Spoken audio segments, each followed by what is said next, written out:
Very much, David. I'll be very, very brief about the background of our special guest this morning. You've all had access to that information. What is important, I think, is that we're very proud to have Mr. Mulcair with us today as the leader of Canada's official opposition. As David has just mentioned, we pride ourselves in being a destination for a wide range of prominent leaders in political life and public life in Canada and in the United States. And we are honored today by Mr. Mulcair's visit. This is a city that prides itself, maybe more so than other places, in active debate and discussion of all sorts of issues. And we don't always agree, as we all know, but the views are out there, and they're there for further discussion and for learning. And that's very much what this forum is about today and the series that we hold on a regular basis. It's also a place that, in long tradition, leaders of Canada's official opposition have visited over many, many years. And as, in essence, given the nature of the position as possible prime ministers, I think it's extremely important that all of us who take an interest not only in Canada but in the vast relationship of Canada-US daily activities, that we have this opportunity to meet and hear from Mr. Mulcair. So with that having been said, it's my pleasure to introduce our speaker today, Mr. Mulcair.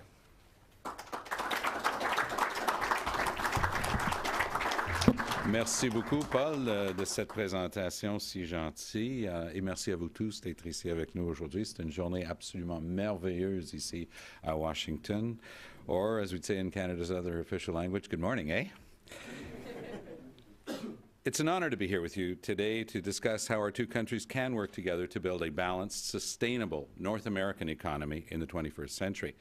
There could be no better or no timely venue for this discussion than this center, the Woodrow Wilson Center. As you know, this month marks the 100th anniversary of Woodrow Wilson's inauguration as president. Everyone remembers Woodrow Wilson's role in creating the League of Nations, but this week also marks the 100th anniversary of his second best-known creation, the Presidential Press Conference. Before Wilson, journalists had never been allowed to grill such a powerful political figure in such a structured, sustained, and public manner. Elected officials such as myself, of course, have been taking Woodrow Wilson's name in vain ever since. But just imagine what things would have been like if the man had ever heard about Twitter. While the members of the media who are here with us today may see Wilson's commitment to open government as his most lasting legacy, the fact is that for the last 100 years, Woodrow Wilson's ideas have shaped the world's approach to foreign policy in even more profound ways. Wilson challenged the idea that a country's foreign policy be based solely on the pursuit of its immediate self-interest. He believed that governments should project their nation's values onto the world stage. These approaches have long been respectively labeled the realist and idealist schools of foreign policy, but those terms are starting to show their age. Today, on the world stage, our most fundamental values intersect. They're intertwined with our most fundamental interests: peace and security, prosperity and social justice, democracy and good governance. These values have served as the foundation of the strength of our democratic world. These values guide us even now. 100 years ago, Wilson began to grapple with the growing interconnectedness of a new century. Today, we face a world more interconnected than ever. Economic boundaries have been all but erased. Information, along with money and resources, can cross borders without barriers. Threats that once seemed distant are now all too close to home. 100 years ago, Wilson believed governments should aim to project their nation's values on the world stage. Today, governments across the globe are realizing they have no other choice. In the 21st century, an idealistic foreign policy is a realistic foreign policy. Principle has become pragmatic. Nowhere has this connection between our values and our interests become more clear than in the fight to combat global climate change. Canadians are keenly aware of the threat global warming poses not only to our environment, but to our economy as well. The development of Canada's natural resources has become a matter of fierce debate within our own borders and beyond. The sustainability of our industries is already having a direct impact on their development. Projects that fail to uphold basic principles of sustainable development, like polluter pay, are being met with increasing hostility on all fronts. The European Union is considering action of its own to address the carbon intensity of fossil fuels. It's called the European Fuel Quality Directive. New Democrats believe that Canada's natural resources are, of course, a tremendous blessing. They can be a source of wealth and prosperity for our country for generations to come. But the future of Canada's natural resource sector will be based on our access to global markets. And Canada's access to global markets will be based, in turn, not only on the demand for our resources, but on the world's assessment of how we develop them.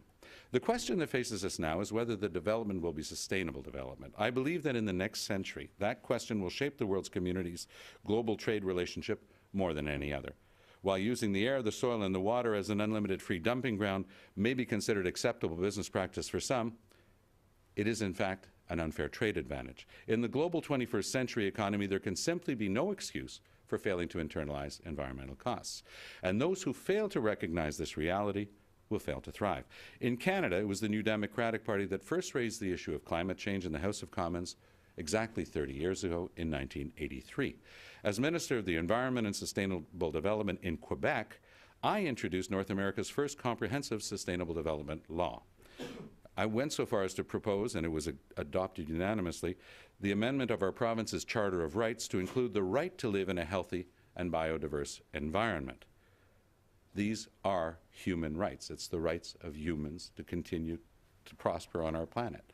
My predecessor as leader of the New Democratic Party, Jack Layton, pushed legislation through the House of Commons. It was adopted formally by our elected House of Commons to mandate binding carbon emission targets, a cap-and-trade plan across all Canadian industries. In an unprecedented move for an initiative of such importance, this bill, duly enacted by the House of Commons, was killed in Canada's unelected Senate.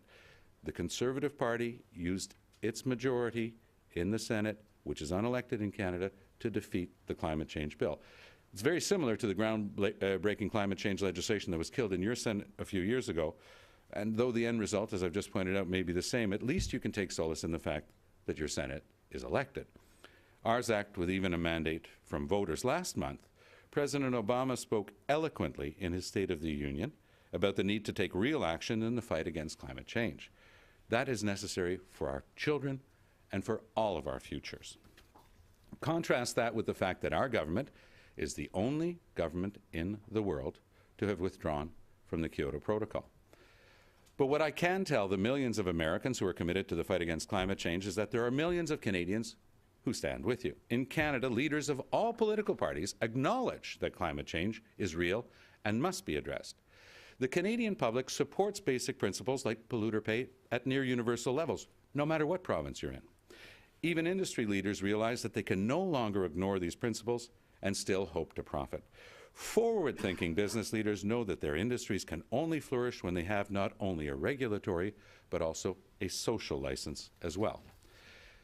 That means adhering to the basic principles of sustainable development. It means full, credible, and public consultations with communities impacted by natural resource development.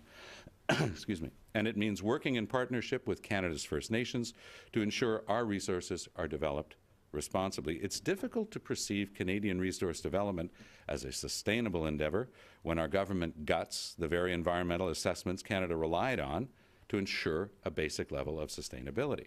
There's no more monitoring. They've gutted, for example, the Navigable Waters Protection Act, an important piece, a 100-year-old piece of environmental legislation, and when we pointed that out to them in the House of Commons, they protested. They said, well, no, it's about navigation. The website of the ministry responsible mentioned 30 times that it was important. Environmental legislation. We pointed to their own website. They changed the website as if that would change the law. To an unthinking investor,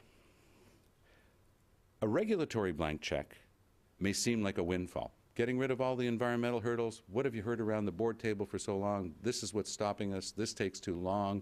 This holds us up. Get rid of it. This government's doing just that. So those that are not thinking long-term are sort of saying to themselves, that's what we've always wanted. This must be good. But it's a poison chalice that they're accepting. In the wake of President Obama's State of the Union, your ambassador to Ottawa, David Jacobson, gave Canadians his own frank assessment. He said that American acceptance of projects like Keystone XL will only be moved by progress addressing the impact that development will have on issues like climate change. He's of course right. That's a warning that we have to take to heart. When it comes to our natural resource sector, our principles are pragmatic. And this lesson applies not only to the sustainability of our resources themselves, but to the investment policies that will guide their development as well. In the past 2 years alone, state-owned Chinese companies like PetroChina and CNOOC, that's the China National Offshore Oil Corporation, have invested more than $25 billion in the Canadian oil and gas sector. In fact, according to the Conference Board in Canada, by 2020, China will be Canada's second largest investor, largely in oil and gas. This presents an incredible opportunity and a significant challenge for both Canada and the United States alike. CNOOC's recent $15 billion takeover of the Canadian energy company Nexen paralleled a nearly identical takeover bid for an American oil and gas producer, Unocal, that was rejected by the United States in 2005. China has made it abundantly clear that it is adamant about expanding its access to the North American energy market. Of course, if done well, foreign direct investment from countries like China can be an enormous benefit to our energy sector. But managing that investment will require a coherent vision, one that encourages certainty for investors while protecting our national interests as well. From the environmental to the social to the economic, we always have to measure these against the backdrop of sustainable development. Canadian law requires that all foreign takeovers above a certain threshold meet what's called a net benefit test to protect Canadian interests.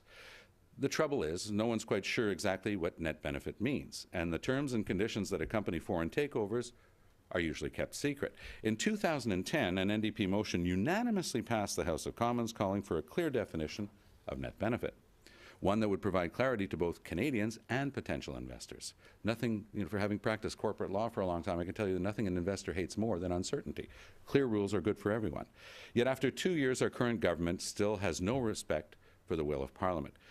Concerns over foreign investment in Canada have only grown since our current government signed the new Canada-China Foreign Investment Promotion and Protection Agreement, an agreement known by the shorthand FIPA. This is an agreement negotiated by this current Conservative federal government in total secrecy, without any consultation with the Canadian public and with no debate in Parliament. It is intended to bind the hands of the Canadian government for the next 31 years. This is an affront to one of the basic tenets of the Westminster system of parliamentary democracy, that one parliament cannot bind the hands of future parliaments. Under Article 6 of the FIPA, once a Chinese company is established in Canada, it must receive, quote, national treatment for expansion and operations, meaning it must be treated as if it were any other Canadian company. This vital clause gives CNOOC, the Chinese National Offshore Oil Company I referred to earlier, powerful rights to expand its ownership in Canada's oil and gas sector and buy up as many new leases as it likes as any Canadian company would. Now, 30 years ago, we clarified that provinces have jurisdiction over natural resources, so you can see how this is not only an issue in terms of overall Canadian ownership and control of our natural resources, but it's actually going to play inherently into some very strong federalist angles as well, because the provinces will indeed be losing a certain part of their jurisdiction over natural resources as a result of this deal. China has finally ratified it. We are informed, it's not public, as of February 7th. We still have no news as to whether or not the Conservatives have ratified it. They denied the effect of it when we pointed it out to them. They're not trying to deny it anymore. I think it's finally become clear to them that they've made an incredible mistake. The treaty goes even further by providing China with a mechanism to sue our federal government if a Chinese company's right to expand its ownership of Canadian natural resources is blocked or impeded. Under the terms of the FIPA, these lawsuits would be launched in secret, in front of a binding international tribunal, and outside the rule of Canadian domestic law. Taken together, the FIPA and CNOOC's takeover of Nexen effectively limit the ability of Canadian governments to independently control our own natural resource policy while ceding enormous control over our resources to a foreign power.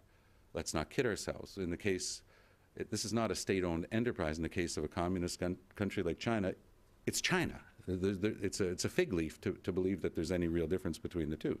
Canada is no stranger, of course, as you can understand, to dealing with the challenges that arise when navigating a complex relationship with a major global power. But for decades, Canada and the United States have enjoyed a close economic relationship that, while not always perfect, has overwhelmingly served the interests of both sides. Despite our differences that arise from time to time, Canada and the United States are both societies based on the rule of law. We both enjoy modern, dynamic economies. We both respect fundamental labor, environmental, and human rights. These are shared values, and they are the strength upon which our economic relationship has been built. When it comes to our economic partnership, those shared principles have served pragmatic ends. And never has principled economic leadership been so needed on the world stage. President Wilson himself once observed, and I quote, "You cannot be a statesman and not a banker." That sentiment is even more true today than it was a century ago. In his State of the Union address last month, President Obama renewed his call for the elimination of corporate tax loopholes that allow the richest few to get out of paying their fair share. In Canada, New Democrats are pressuring our Conservative government to do the same. A February report by the OECD found that aggressive tax planning by multinational corporations is not only eroding the tax base of many countries, it's threatening the integrity of the entire international tax system. There are some companies, BP is a good example, operating in over 100 countries, a couple of hundred subsidiaries and affiliates of all nature. It's a monumental accounting shell game as things are moved from place to place, and more often than not, they wind up paying no taxes. Interestingly enough, the public seems to get most ignited when it's an example they can get immediately. And recently in Great Britain, it was the fact that it was revealed that Starbucks, despite the fact that they're on every street corner there as well, paid no taxes. And that caused an uproar. It's very interesting. They've offered to start paying some, even though they had managed to avoid it otherwise. The British, to stay with that theme, there's a group that you should know about in Britain called the Tax Justice Network. Very serious people, senior and economic types. They've done incredible work over the past few years. They say that international tax havens are costing countries well over $10 trillion worldwide and leaving small and medium-sized businesses to pick up the slack. The OECD's number is of the same order of magnitude. When a dishonest few are allowed to game the system, leaving middle-class families and small businesses to foot the bill, it is up to governments to act. And a new Democratic government would do just that, working aggressively with our G20 partners to make sure that everyone plays by the same rules. Since 2008, political and economic watchers the world over have come to learn about the stability and strength of the Canadian banking system. What is far less understood is that the strength of Canada's financial system today is built on much of our values as it is on our expertise.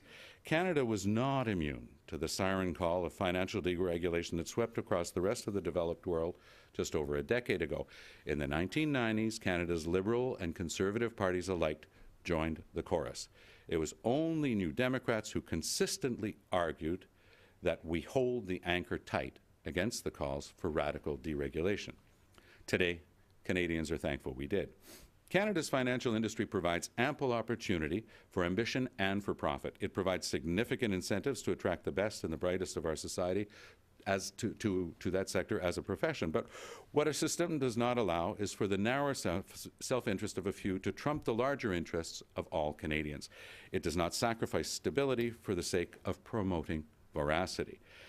Now, 5 years separated from the global economic crisis of 2008, Canadians are once again bracing for economic threats from abroad.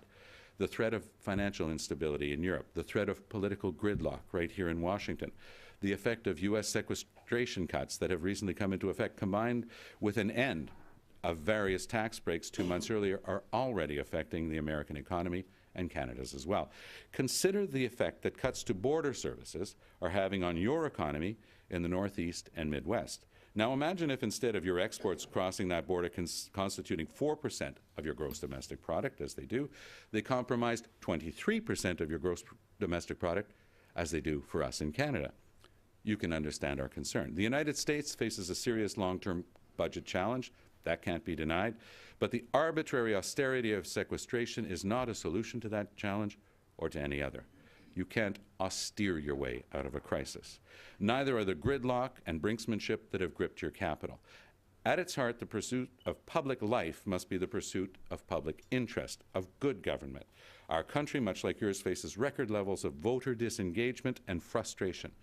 All across Canada, I meet people who are committed to their communities but turned off by politics.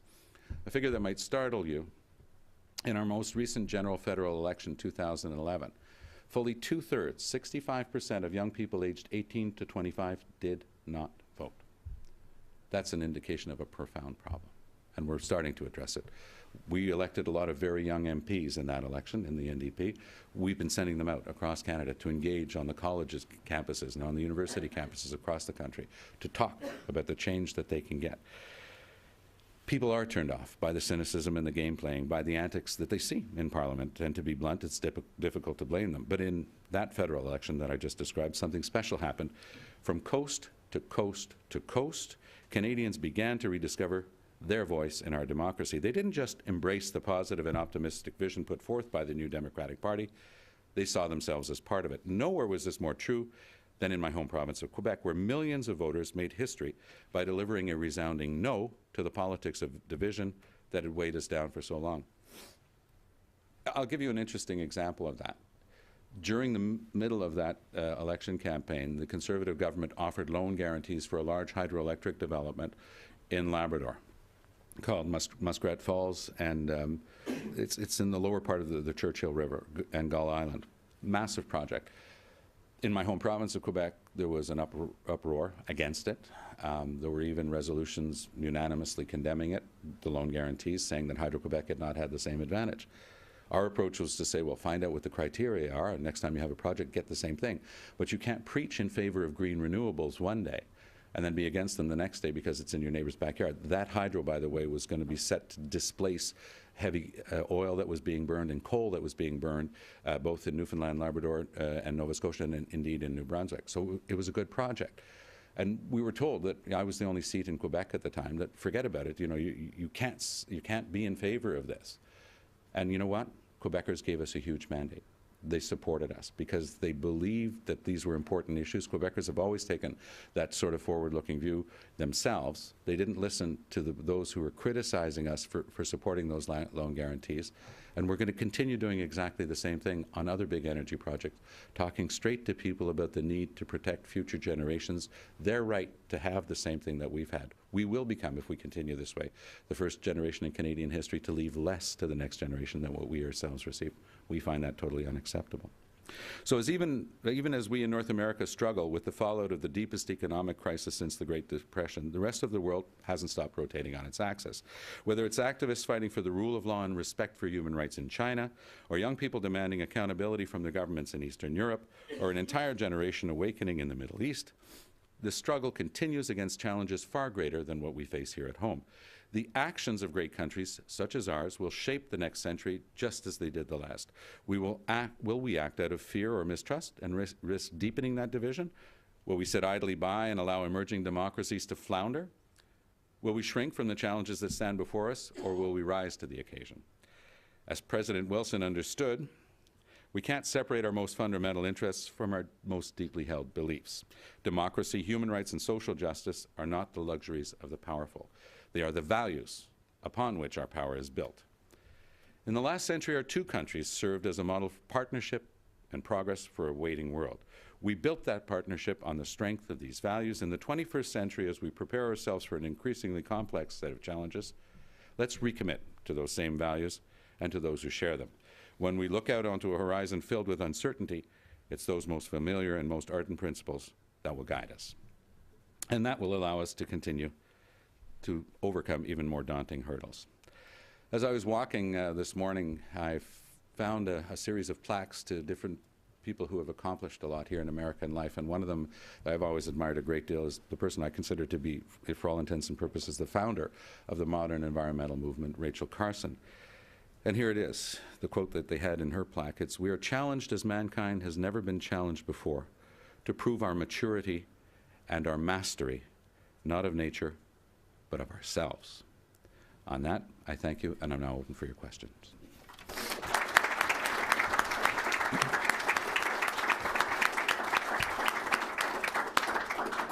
What we will propose to do, sir, and thank you very, very much for so many thought-provoking points that you made this morning, and there's more than enough. We could have you here all day to talk about any number of them in some detail, but I'd like to just start with a couple of questions, and then we're going to open up the discussion for further questions, and then after that, at the conclusion of our session, then Mr. Mulcair will be meeting with the media separately at the end of that. So the questions will be from the tables, and when When you are acknowledged, would you please identify yourself and your group affiliation or business affiliation?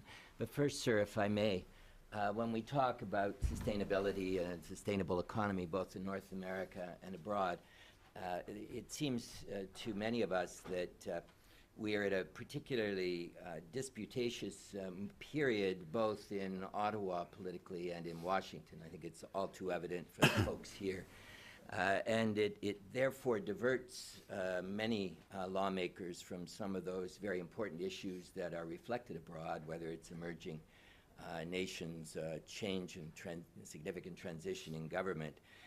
But as you do look abroad, what is Canada's credibility, and how effective an actor is it abroad as part of that overall effort that you suggest we must all be making at this time? The Canada that the Conservatives are projecting onto the world stage is no longer recognizable to a lot of the countries we've worked with closely over the decades, and it's no longer recognizable to ourselves.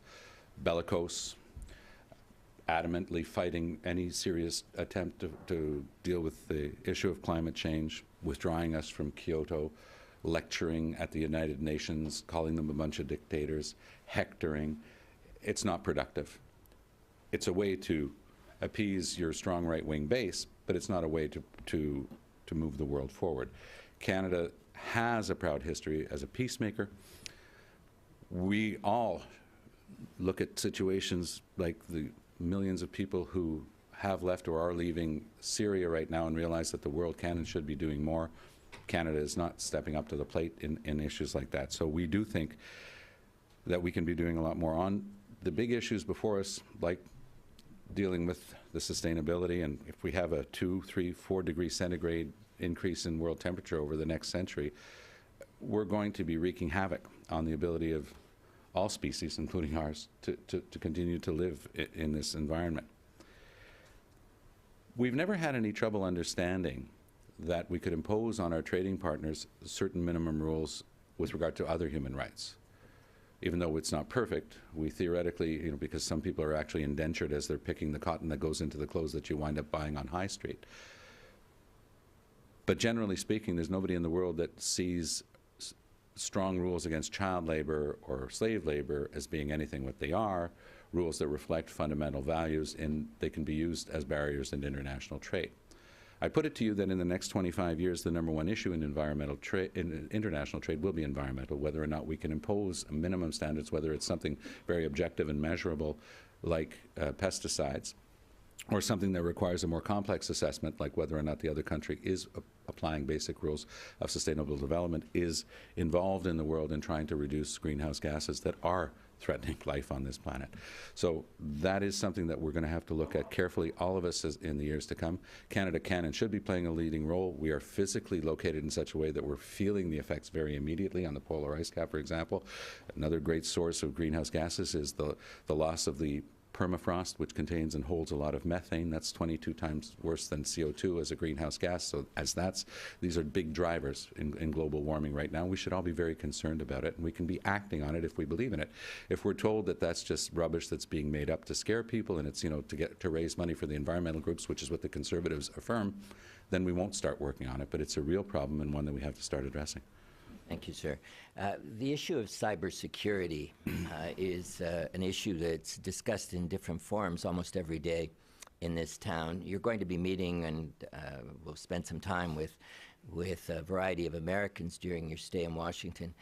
What could you say about initiatives Canada is taking or should be taking, both from a national interest perspective as well as from a global perspective in terms of We already have met with several people in the U.S. government, some officials from the White House, in fact. And one of the issues on the table, from our point of view, had to be cybersecurity. It's of great concern to us. I mentioned the physical border that we also have to take care of. But there have been increasing indications on the Canadian side that we have been the object of cyber attacks from China.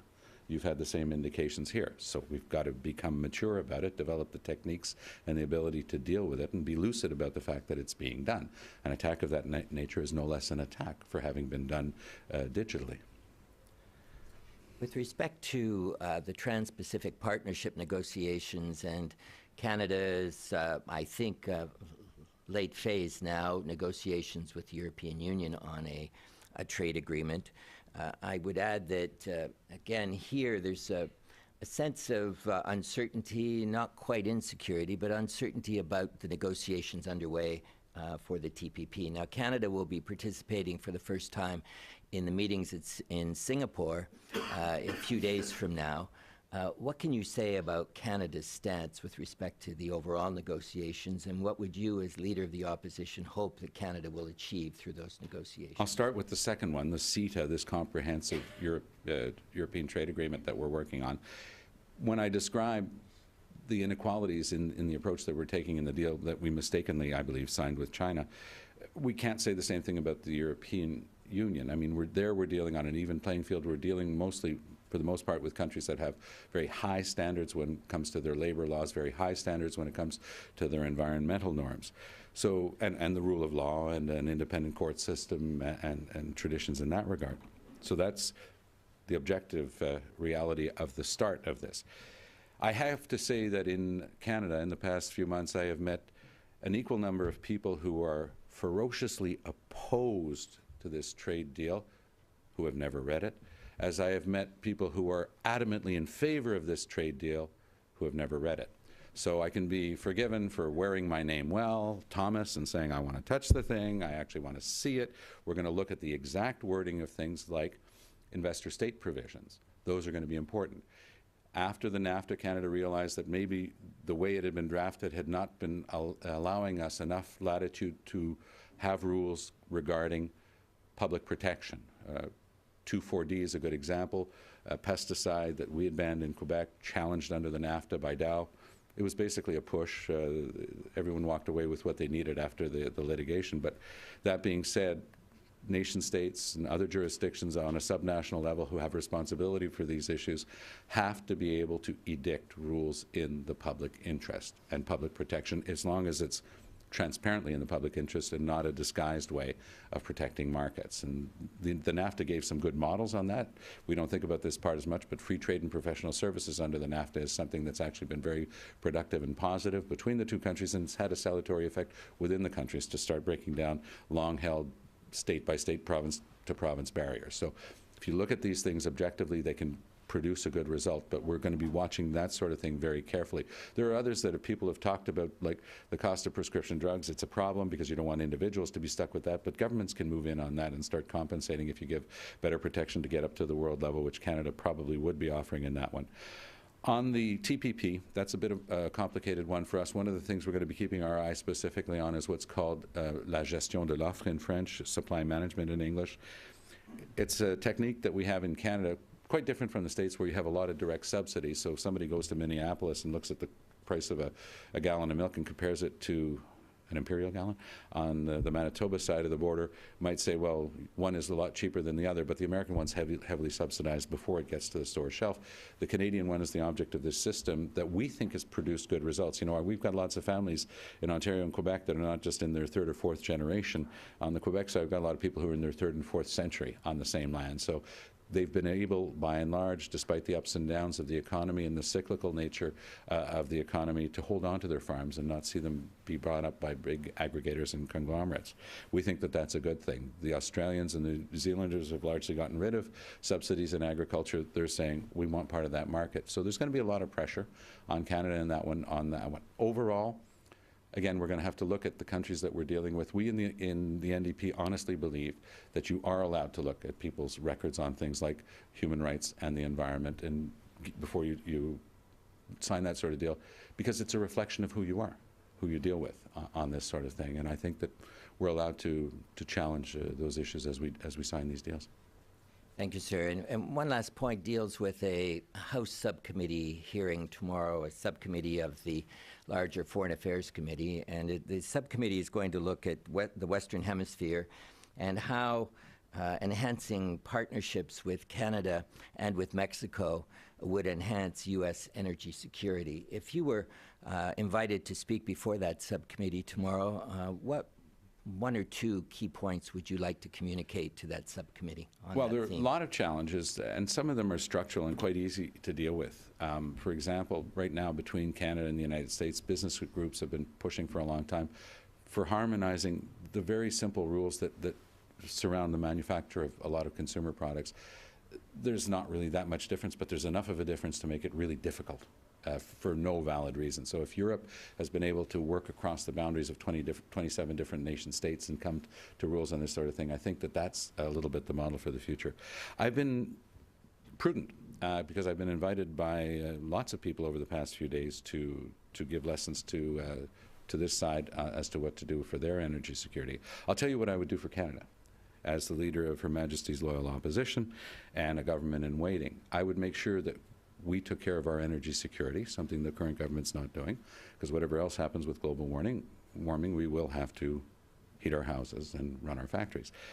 I would move petroleum products as a priority from west to east, get it to tidewater quickly there. There's existing trackways. I don't know if we could actually use the existing lines. There's some thought of reversing some lines, but the lack of a credible, thorough environmental review process means that there's no longer a social license, even if you get your regulatory license. So there are a lot of people who will be looking askance at that. I think it's a win-win-win in Canada if we were to do that first and foremost. We would be getting a better price for the producers and therefore better royalties for the producing provinces. You know, some of them are having quite a bit of budgetary problems this year because of the fact that they had underestimated the hit that some of those commodity prices were going to have. We'd be getting more Canadian jobs. The key pipeline that's on the table right now would represent the export of 40,000 Canadian jobs. We think that we should be, as a priority, like any nation state, looking to create jobs in our own country based on our own raw natural resources. That's called value added. It's a basic principle that everybody should be looking at. And of course, we'd be getting a better energy security that we're not looking at right now. In the East, in Toronto and Montreal, we're paying the full Brent crude price right now. We're not even getting the West Texas Intermediate price anymore, the WTI. We're getting something new that they call Western Canada Select as it moves down to the States, which is a far lower price. The irony of it is 2 days ago, the U.S. government approved an export license for Valero to leave the Gulf of Mexico and bring crude to the Gulf of St. Lawrence and all the way down to Quebec City to feed the Saint Romuald refinery. That, in a nutshell, is what's wrong with this picture. So I think that as a Canadian, that's what I would be putting my emphasis on. I'm sure that Americans are going to be looking after their own interests as I'd be looking to take care of ours. Thank you, sir. Now, we open the floor to questions, please. First question. Yes, at the end of the table. Ah, there you are, Marianne. Good morning. I'm Marianne Rood. I'm the province of Manitoba's representative here in Washington. So I first want to say welcome. I'm wondering if you wanted to comment about the effort underway by some of Canada's premiers, Premier Selinger being one, to develop a Canadian energy strategy. The idea is a good one. And as I pointed out in my remarks earlier, control of natural resources is provincial under our federation's rules. So we'd have to be working with the provinces and territories. We could give an impetus to it. I gave a hint before when I talked about Gull Island and the other hydro developments in Newfoundland, Labrador, something that we're in favor of. But it's going to be up to the province of Newfoundland, Labrador to decide whether the economic conditions are right, whether that's something that they want to proceed. That's their decision. The federal government, of course, would have to do its environmental assessments, but as I also pointed out on these large projects, for all intents and purposes, that legislation has all been gutted. They've gone so far as to arrogate to Cabinet the right to overrule anything in an environmental assessment that they don't agree with. Again, that sort of bulldozing gets a big thumbs up from companies that are not thinking long term. The ones that are realizing what they've been given understand that it's a poison chalice, to use the image I used before. The provinces coming together would require, of course, given the fact that there is an interprovincial aspect, transboundary aspect, the federal government's presence would be very helpful. Our preference would be to have the federal government involved in developing a system of green renewable energy across the country, working with the provinces and territories. You know, in the province of Quebec right now, we've got about 40,000 megs, so 40,000 million watts of hydro, but that's backed up now by 4,000 megs, 4,000 times a million watts of energy that's produced by the wind. That's interesting because that's a backup. In 150 years of using electricity, the one thing we've never really figured out how to do is to store it. So you can put that in tandem with the hydro dams where you can store the potential energy, and it's a great system. And we can repeat that. We've got an ideal climate for geothermal. We can be going after that. When I was in Saskatchewan last weekend, I was in Saskatoon, I saw a company that's doing incredible work on solar. So they're forward-looking companies that understand that there are abilities to get at this. We've just got to get over our old Canadian habit of getting to our natural resources as quickly as possible and exporting them in as raw a form as possible. In Quebec, we banned years ago the export of raw logs, and we developed a furniture industry. Who knew? I mean, that's the idea, right? And that's the image. Some provinces still export raw logs. We don't think that that's a really good idea in terms of the sustainability on the social side. You're not creating the jobs at home. Yes, to the left over here. Monsieur Mulcair, my name is Sean Kennedy with the Lexington Institute. Thank you, first of all. I think all Americans are very interested to hear from Her Majesty's opposition. But I wanted to ask a question, actually, where politics intersects policy from the United States point of view. Your party came into power unexpectedly with strength in Quebec. I wish we were in power. We're the official opposition. The official opposition, obviously, superseding the Grits.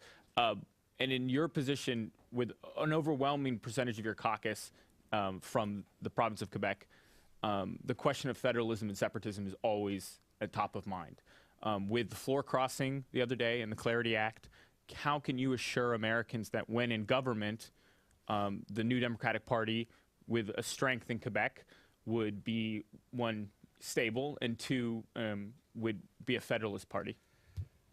Well, the fact of the matter is that for the first time in a generation, Quebecers voted for a Federalist Party, the NDP, and gave us their confidence. You're right. One member of our 58-member caucus left because he thought that we weren't sovereignist enough. I guess he was mistaken because I sat down with him and Jack Layton sat down with him and we went through our constitutional position in great detail. Let me talk to you a little bit about what it is.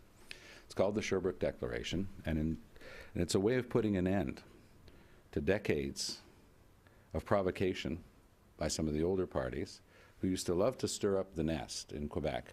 Better to turn to the rest of Canada and say, oh, you see the way they're behaving? You better put us in power. Mr. Harper even mused when he was in opposition about building a firewall around Alberta. My whole career has been about building bridges, not building firewalls. My personal background, French on one side, Irish, Anglo on the other, has made me understand both sides. My professional career has brought me to work as much at the Conseil de la Langue Française as at Alliance Quebec, the English rights group in Quebec. I'm going to continue to do that. That's what attracted people to the NDP under Jack. That was something that we worked on together, and that was the political offer we put on the table. An optimistic, positive, forward-looking view that attracted Quebecers to us.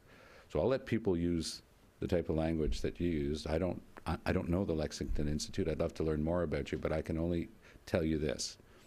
For the first time in a generation, Quebecers have had confidence in a Federalist Party, have run on that, and when the vote came, where we had lost the one guy who left, because he found that we were too Federalist, every single member of our caucus stood up and voted for our position.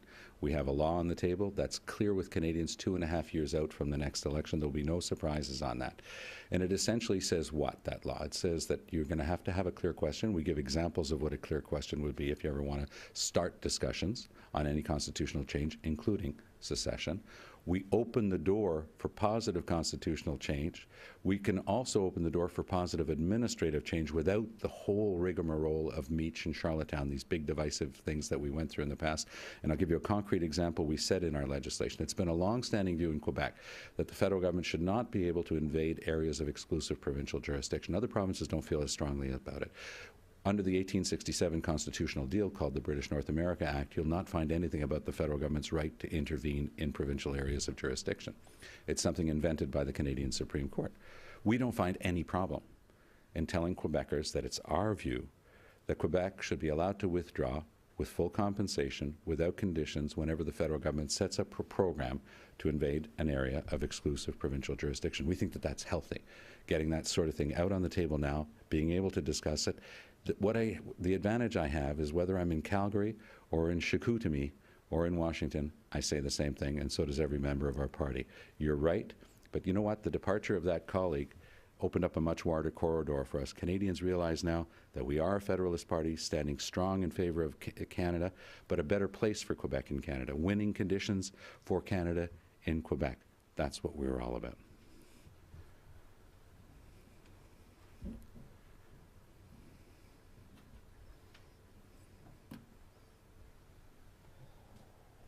Thank you.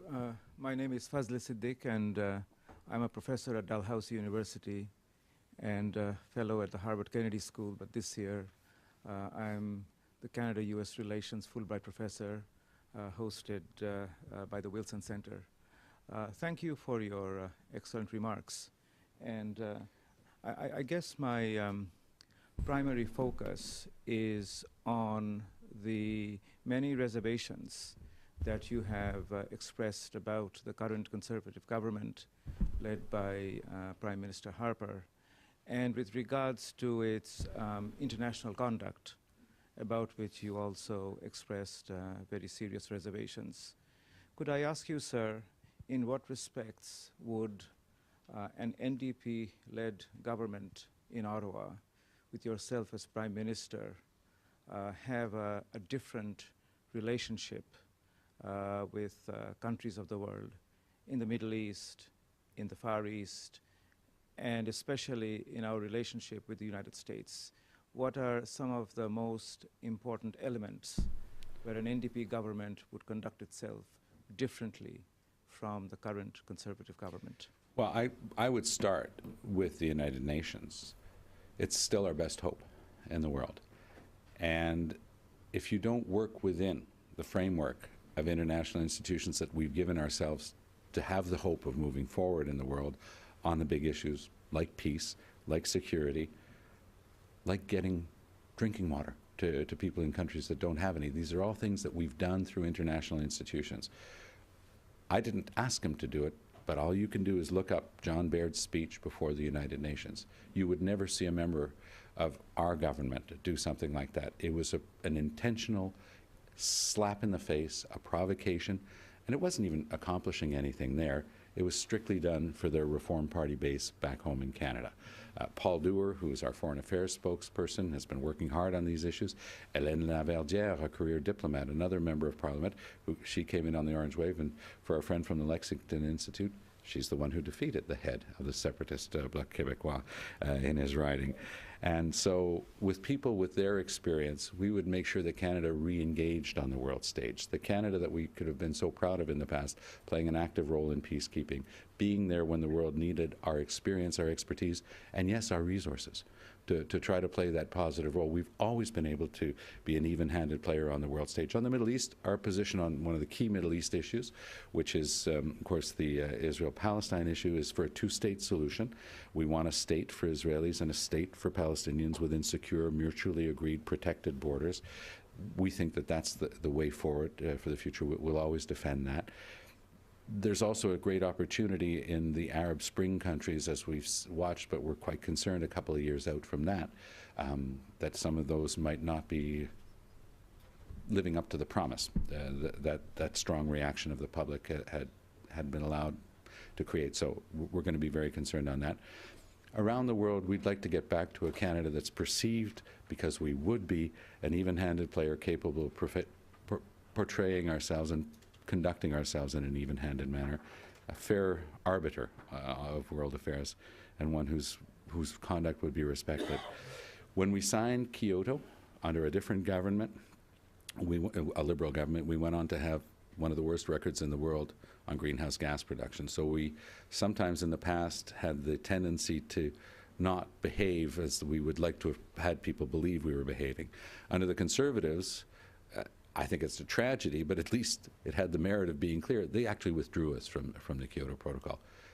under an NDP government, we would respect all of our international obligations and we would become a world leader on the key issue of climate change. We would help the world craft an agreement that would be a closed system. You know, there is an example of cap and trade that's actually worked wonderfully in the world, and it's the cap and trade system that Canada and the United States put together to come to grips with SO2, which was causing acid rain. It worked. We've proven it can work. We can use that model and bring it worldwide, and we have to start doing that because the future of our kids, of our grandchildren, and our grandfather get to say that, but of the whole planet actually depends on it. I know that sounds overreaching, but we have to understand that in the simplest possible expression, that's what this discussion is about. Thank you, sir. One last question here, please. David Bia. Oh, I thought you had the question. Excuse me. Yes. Nick. Hi, I'm Nick Nanos. I'm with the Wilson Center, and I'm a researcher in Canada. I've heard of you. Yeah, I have two very short questions. First of all, let's go back. I know it was an offhand remark. Let's assume that you are Prime Minister leading a new democratic government in Canada. First question is, under the sustainable economy thrust that you've just been talking about, what would be your first piece of legislation? And second of all, in your first meeting with the President of the United States, what would be the first concrete thing you would try to do as the Prime Minister of Canada? One of the first things that we would do would be to bring in overarching sustainable development legislation. One of the biggest problems we've had in Ottawa is we've never had a systematic approach. We've never had anything overarching. So some government agencies and departments did quite well when there was some sort of impetus in that direction. Now, overall, there's no interest in it. As the very recent report of Canada's Environment Commissioner showed, I mean, it's a disaster. They're not doing anything. They don't believe in it. They have no intention of doing anything about it. With regard to projects, I think that you had a pretty strong indication that for us it will be a priority, and this is not something that's done by snapping your fingers. It has to be done in close consultation with provinces and territories. Unlike Mr. Harper, we actually believe in consulting and working with the provinces and territories. He refuses, for those who don't know about it, but there's something called the Council of the Federation, and he refuses even to attend the meetings. So we would do it differently, but we do think that Canada has all the resources and the brain power to come up with a coast-to-coast system of green renewable energy, and we would do everything we could to make that a reality. On the front of dealing with our American colleagues, I would continue some of the great work that's being done now on the business side as we try to reduce barriers to transboundary mobility of persons and products. We think that that's in everyone's best interest if we can do it securely. There's a lot of discussion about a perimeter that would raise concerns with regard to our respective sovereignties, and we'd have to make sure that we followed that one very carefully. But overall, we would continue in a very close working relationship with our most important trading partner, but as I tried to insist on a lot during today's speech, also a partner that shares our most fundamental of values. We had one question in the far right, I believe. Gentleman at the back. I'm always worried about the questions from the far right. He'll move quickly. Thank you very much. Merci beaucoup. Mon nom est Raphaël Gavin-Nikolov. Je suis un étudiant ici à la maîtrise en relations internationales à Johns Hopkins sur une bourse Fulbright. Pour le bénéfice de chacun de nos invités ici, je vais vous poser ma question en anglais. Bringing it back to President Fraser's question on trade agreements, you spoke very eloquently about the need to wed our trade interests to our values. We didn't speak so much about services, whether it's the healthcare sector, for example, or in science and technology. I would like to know if diploma recognition is part of the ongoing negotiations. And if so, is Canada able to deliver in terms of diploma recognition, considering our federalist Constitution? Merci beaucoup de la question, Raphaël, et félicitations d'être un boursier Fulbright. Ça rejaillit positivement sur nous tous. What a great question. When I was the president of the Office des Professions du Québec, which is a regulatory agency that sits atop all of the self-governing professional bodies in the province, so it's a light regulatory structure that has one mandate to make sure that they're doing their job of protecting the public. We were actually brought into the drafting of the free trade and services provisions of the NAFTA. And I alluded to in passing before when I said it helped bring down interprovincial and interstate boundaries, but it's worth remembering that in the United States, licensure, therefore professional licensing exams, is a subset of the state policing power. And we used to have a very arcane system here where you had to re-op, you had to re-qualify, recertify. If a nurse moved from state to state or a dentist tried to go from Oregon to California, you had to rewrite your exams as if dentition changed from Oregon to California. So that type of pressure by the NAFTA saying, well, we have to have only objective rules that are actually about protecting the public and the consumer, that's had a good effect on removing some artificial barriers. It used to be that if you wanted to practice pharmacy in the state of Florida, you had to have been physically seated in Florida when you wrote the licensing exam.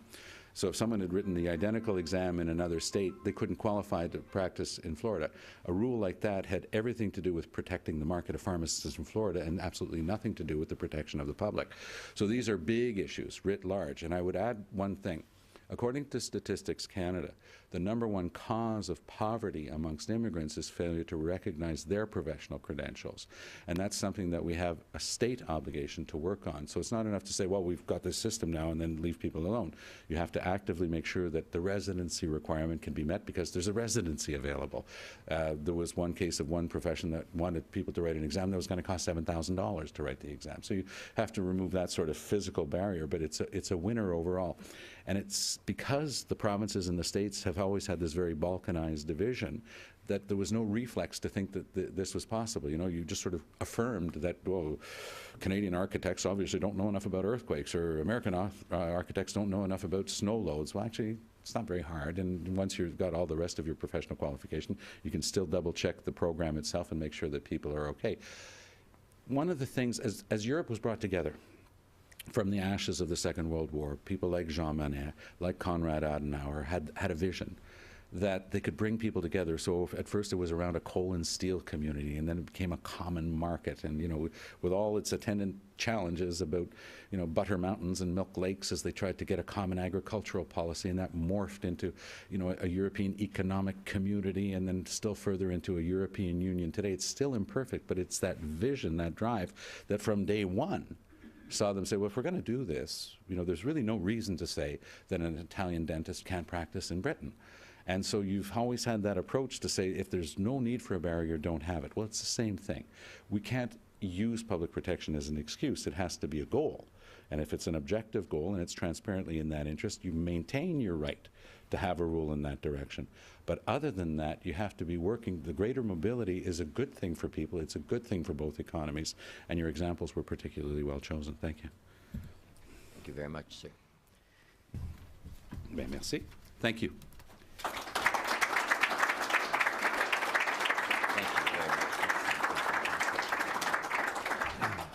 Personal thank you to Mr. Mulcair for being with us today. He exemplified what previous public policy leaders have brought to the table here at the Canada Institute of the Woodrow Wilson Centre. Thank you very much, sir. We wish you much continued success in your public policy leadership in Canada and in contributing to the dialogue on not only Canada-U.S. relations but global affairs as well. This now concludes our discussion. Thank you all very much for being with us today. Who did the Prime Minister originally ask to give parents' emails to the RCMP? Only the Prime Minister knows the answer.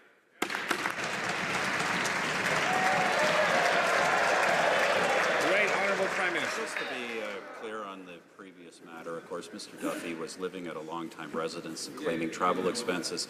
The two senators in question, of course, are long-time residents of the province of New Brunswick. Mr. Speaker, of course, it is the bureaucracy that holds the records for departed employees. It had indicated it did not have such records. When officials discovered that was not correct, they immediately acted to make sure that information was made available to the RCMP, and that's the appropriate course of action. Well, I think that the ground zero for us is indeed Edmonton. We've got tremendous support here in the region. As you know, we hold the only opposition seat in federal parliament with Linda Duncan in Edmonton Strathcona, but Edmonton Centre is looking really good, and Lewis Cardinal's going to be trying to get that nomination again, and that looks very promising for us as well. And there's at least one other seat here in Edmonton that's looking good. So we've got a great base here, and we're going to be running a full campaign across the province. We'll be present in all seats, including the 6 new seats. What's good for light for you? Yeah, here. Shadow at all? No? Take some sunglasses. Hi there. Are you with the media? Yep. Yeah?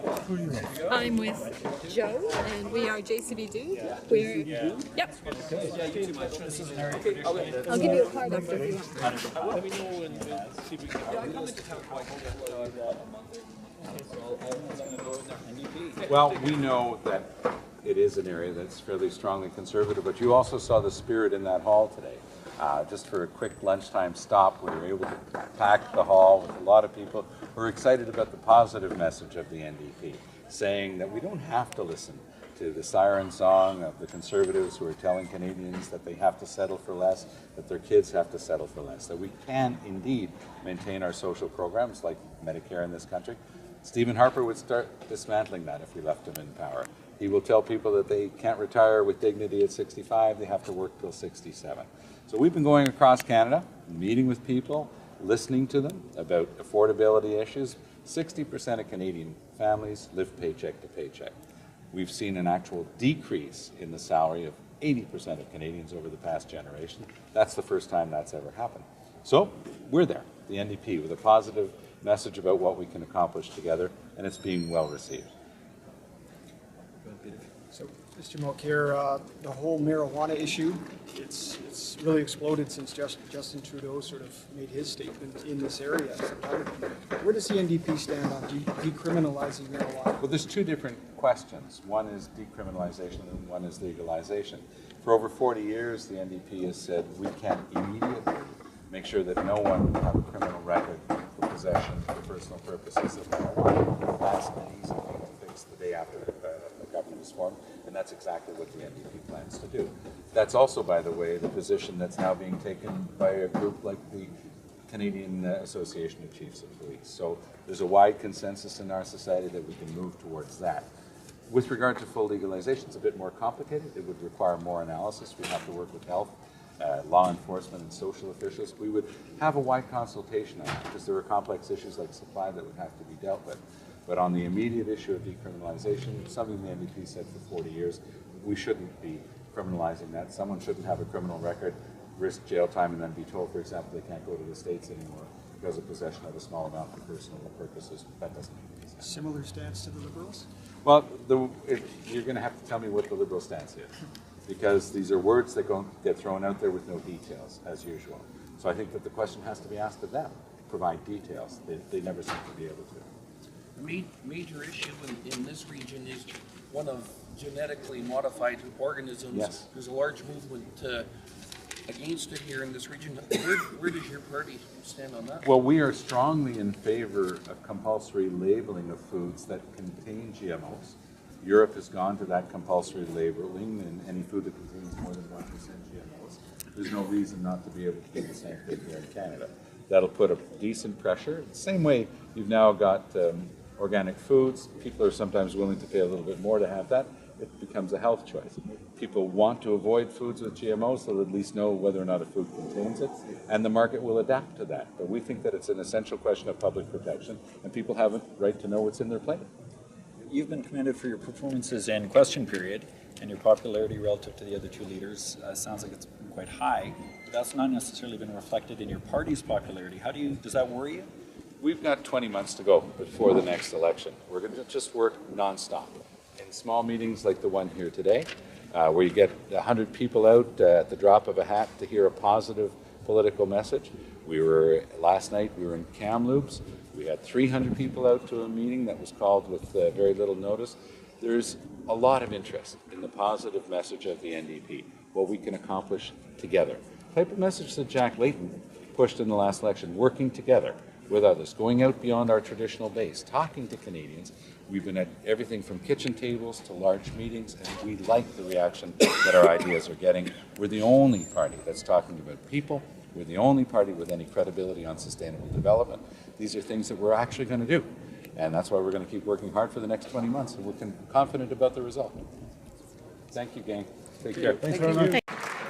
Does the Prime Minister realize that from Corner Brook, one of the offices being closed, to St. John's, it's an 8-hour drive in good weather? That it's not true that there will be home visits for all of these veterans, and that it is grossly unacceptable to be shutting down services to our veterans when we've lost 8 of them to suicide in the last 2 months. The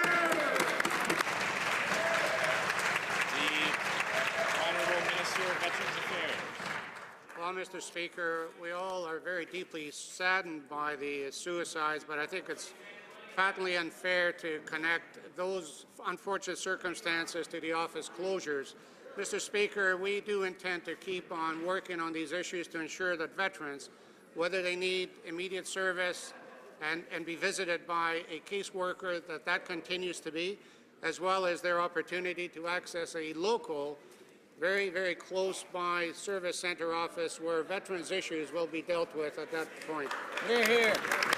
Joining me now, NDP leader of the official opposition, Thomas Mulcair. Good to have you back. Hi, Evan. Justin Trudeau came out and said we're going to not open up the Constitution like Mr. Mulcair wants to do. We're going to make some fundamental changes. I'm going to boot my 32 senators out of the caucus, and I'm going to try to establish a nonpartisan Senate.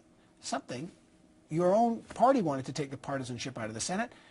Do you support the Trudeau idea? It's definitely a step in the right direction. They say that imitation is the highest form of flattery, but Canadians are allowed to look back to what the same Justin Trudeau said on October 23rd.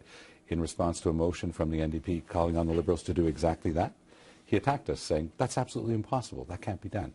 And today, with interesting timing, because we're waiting to hear a report from the Auditor General on the Senate, he decided that he no longer wanted to be involved with, what were his words? Patronage and partisanship. So you support the idea? I mean, it's our idea. Okay. At the very least, as you know, the NDP for 50 years has been saying, get rid of the Senate. But as a first step that can be done immediately, fine. We know that getting rid of the Senate will require constitutional change, but we're not afraid to talk about that.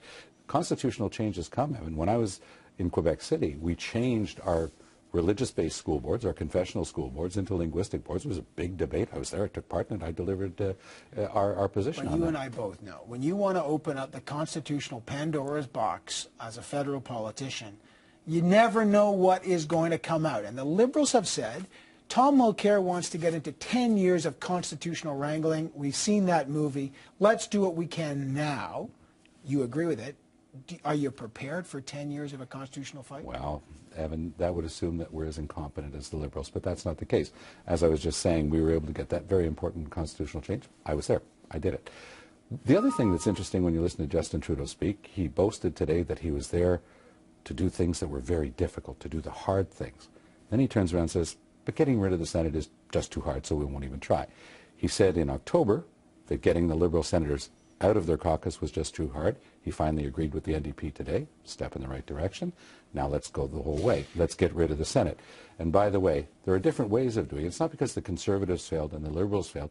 When Ed Broadbent wanted the Constitution changed because we had omitted First Nations issues, guess what? He got all parties together. He got that change through. It can be done. Okay, so is the headline here from talking to you, Thomas Mulcair welcomes a constitutional debate over abolishing the Senate. You want it. Well, Evan, I don't want to hurt your feelings, You've got it. I know. But it's not exactly headline news okay, because we've been saying for 50 years, get rid of the Senate. And to the extent that we have the Constitution of '82, and it does have an amending formula, the Supreme Court's about to tell us which part of that amending formula applies, how many provinces have to be on board, what has to be done. But of course, since we've been talking about this since day one, talking about getting rid of the Senate, we've always understood. But Everyone's always understood you know that the smaller provinces, the whole change. point of the bicameral, the two-house system, is to balance population and geography. What do you say to those provinces? And by the way, Quebec will be one with a diminishing population, increasing in Ontario and in the West, that you want that representation in the House because it makes sure that in any constitutional issue, they get their say. It's less important what I'll be saying to them as to be listening to them, which is what I did all summer on a Trans-Canada tour, listening to the provinces. As you know, Brad Wall and I are not ideological twins when it comes to the economy or to sustainable development. But on this one, he's foursquare with the NDP. Get rid of the thing. Across Canada, we used to have as many as 6 provincial senates. We got rid of every single one of them, and I've yet to meet a single Canadian in any one of those provinces who would bring that Senate back. The Senate is a vestigial organ. It's something left over. It's a relic from our British colonial past. It can be gotten rid of without harming the body. Every Scandinavian country has a unicameral legislature, so that people know that means one chamber. People will concentrate on that. 40% of Canadians stayed home in the last election I agree. because they don't feel that it's relevant. Different geography. Does the Prime Minister agree that impersonating an election officer to induce a person not to vote is already an offence under Canadian law? The right honourable Prime Minister. Mr. Speaker, obviously I will leave the details of the Fair Elections Act to the Minister, but I would say, Mr. Speaker, that what the law before us does, the Fair Elections Act, is it looks at various offensive, it strengthens the hand of law enforcement in that regards, and provides new tools where people do break the law or clearly intend to break the law. The Honourable Leader of the Opposition. Are we to understand that the Prime Minister cannot tell the Canadian people that voter suppression and impersonation of an electoral officer is already illegal in Canada? Now, could that be because yesterday's supposed changes are more about giving cover to what the Conservative Party did in 2011 than anything else?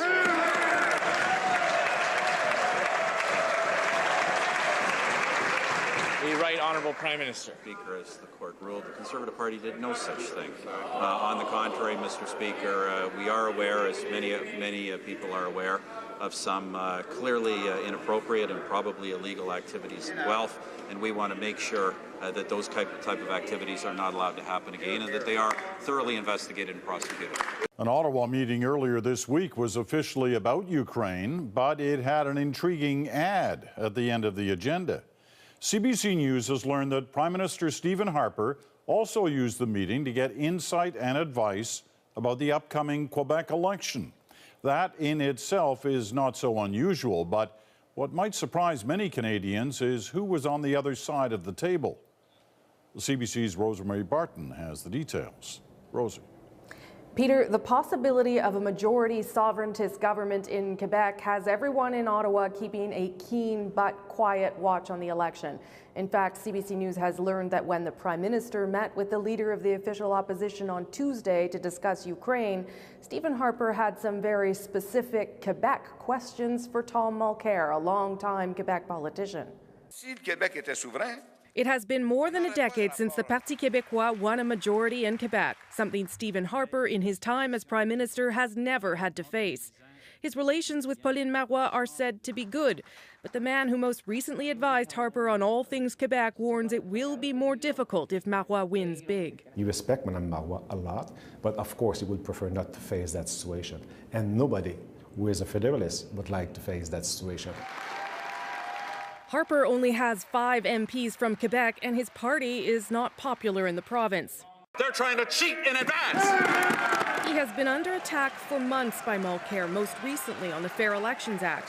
Why is he the only one who's never accountable? The NDP leader has relentlessly pounded the Prime Minister on the Senate scandal.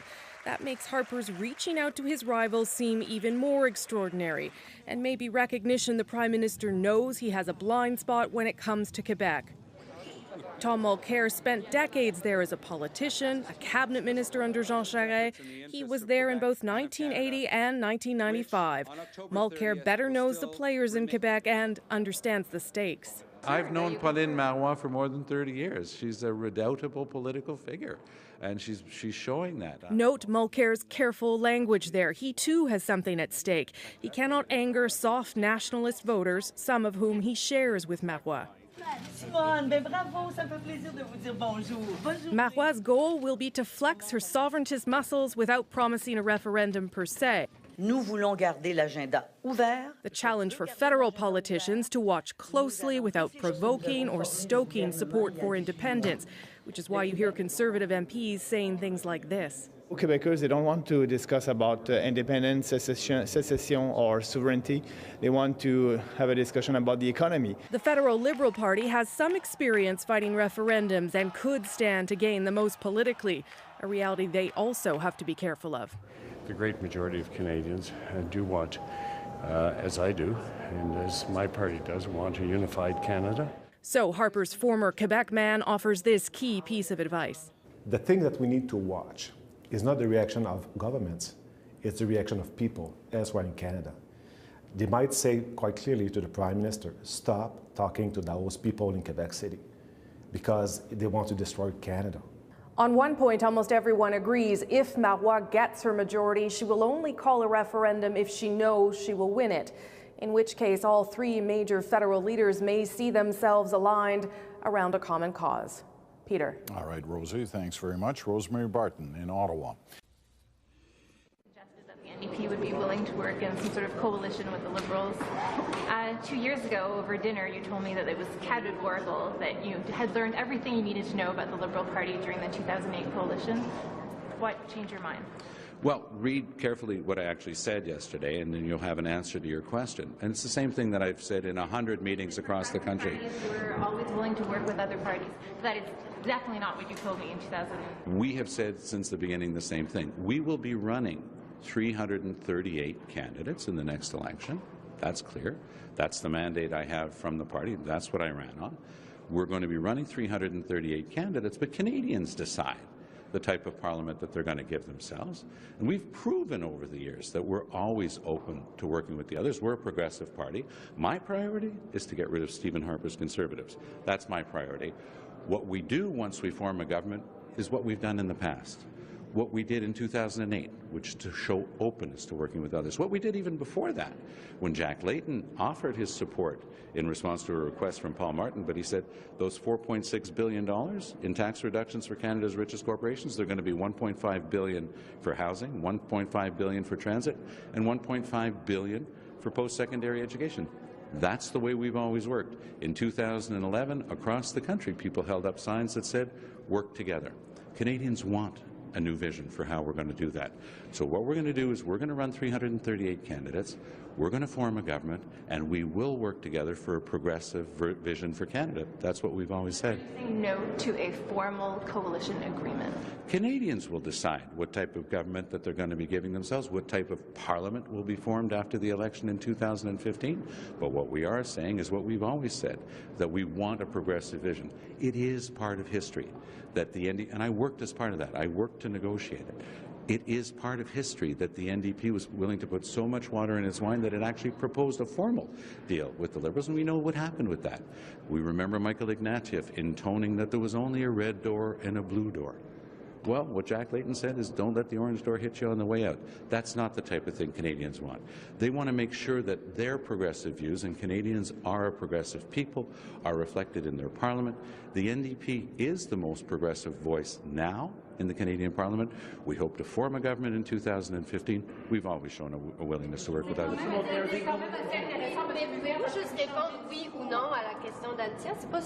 Could you just say yes or no to Althea questions? It's not that clear. You're saying that Canadians are going to choose the government they want, but Canadians are not going to vote for a coalition. So are you willing to do the same thing again? Look, Canadians will decide how their parliaments will be made up in the 2015 election. We'll do our best to make sure it's a conservative government, rather a progressive government with the NDP in office. Now, if you want to know what the future is, look at the past. The NDP has always tried to work with others. The history of other parties is different, and we're ready to work with the others to get rid of Harper. Look, Canadians will decide the make-up of Parliament in 2015. What's on the table now doesn't include such possibilities of removing candidates, make agreements to have just one candidate. That's not on the table. The NDP's already tried. No one could ever say the NDP hasn't tried. We put that on the table, clearly, in 2008. Our priority is to get rid of Stephen Harper. Other people can explain to you their priorities, because I already heard the Liberal Party say clearly that if we cooperated, that could lead to Thomas Mulcair as Prime Minister. So that seems to be his first priority. Our priority, however, is to get rid of Stephen Harper and the Conservatives.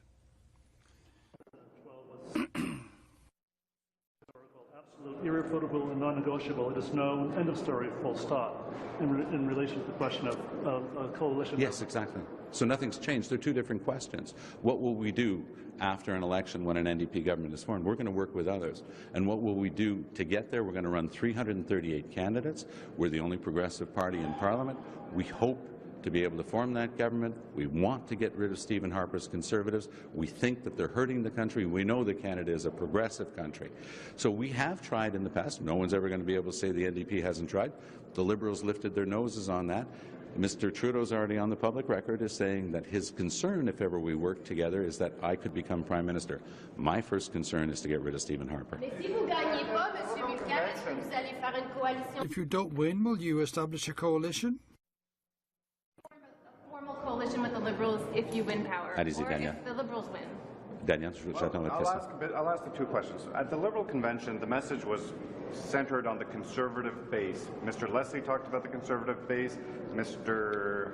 Trudeau talked about the Conservative base.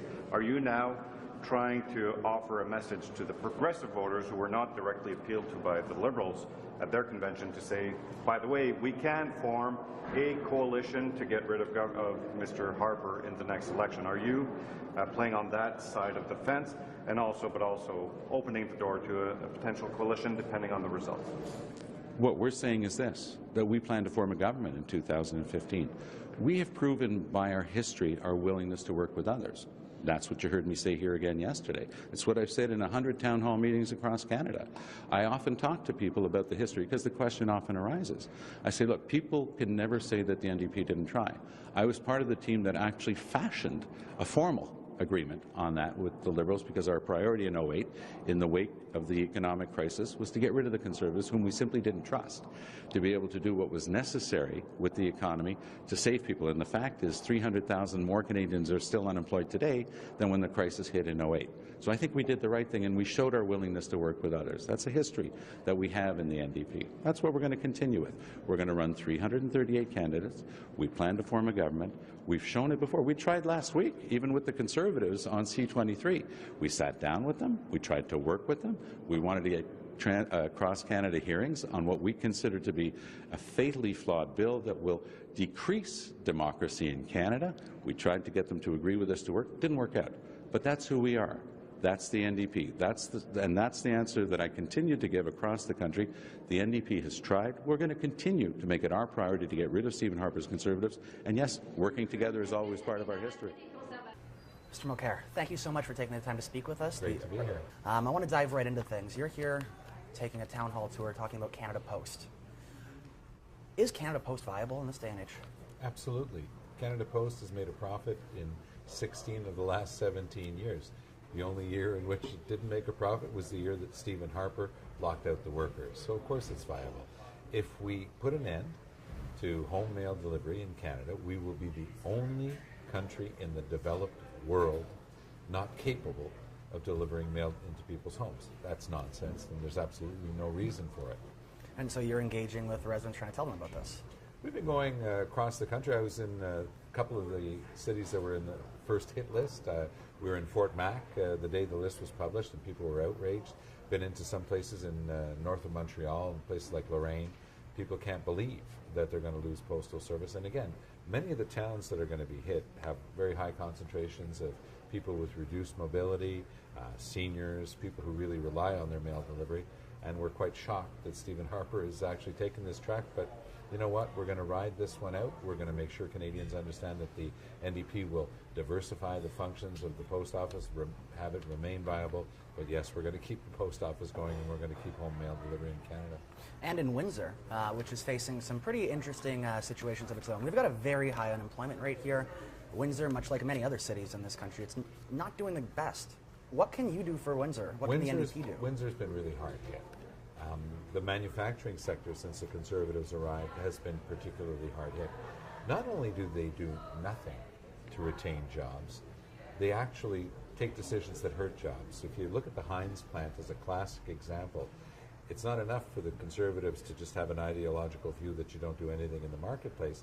They actually gazetted, they adopted in Ottawa a new rule regarding the size of the bottles that actually made it easier for the company simply to decide to move their whole operation to the U.S.